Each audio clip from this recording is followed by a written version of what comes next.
લા ડોક્ટર સાહેબ તબિયત ખરાબ થઈ ગઈ, દવા લેવાની હતી. કાંઈ વાંધો નહીં, અંદર આવો તપાસ કરી લઈએ આપણે. લા ડોક્ટર સાહેબ હું વાત કરું, કાલની તબિયત બહુ ખરાબ થઈ ગઈ છે. કાંઈ વાંધો નહીં, લાવો જોઈ લઈએ. ગરમ તો સો મારો ભાઈ, તાવ ને એવું તો આવી ગયું લાગે છે. બીજું કઈ તકલીફ છે?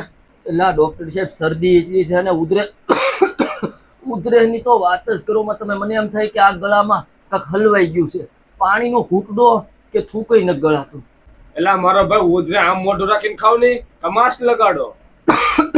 પણ સાહેબ ઉધરેહ જ એટલી આવે છે, તમે ફટાફટ તપાસ કરો અને મને દવા આપો અને શરદી ઉધરેહમાં રાહત કરાઈ ગયો. આપણે બાટલો એમ કઈ સડાવી નાખી? નહીં નહીં સાહેબ, બાટલો નહીં, મને હોવાની બહુ બીક લાગે છે.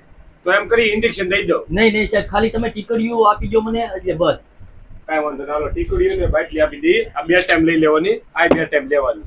વાંધો નહીં, તો હું દવા લઈ લઉં. એલા ભાઈ પૈસા તો આપતા જાવ. ભૂલાઈ ગયું સાહેબ, એવું હતું એમાં. પૈસા આપવા તો મેં કાંઈ આશ્રમ થોડો ખોલ્યો. કેટલા આપવાના? 220. થોડાક ઓછા કરો ને.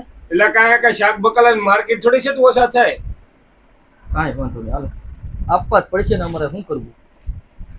20 ઓછા નહીં હાલે? નહીં આખા બકાલા માર્કેટ થોડી ખોલી, મારો ભાઈ 20 ઓછા હાલે. કાંઈ વાંધો નહીં સાહેબ. અરે સારું તો થઈ જાય ને? હા એવું લાગે ને તો 3 દિવસે પાછા આટો મારી જઈજો, હા કાંઈ દેખાડી જઈજો. કાંઈ વાંધો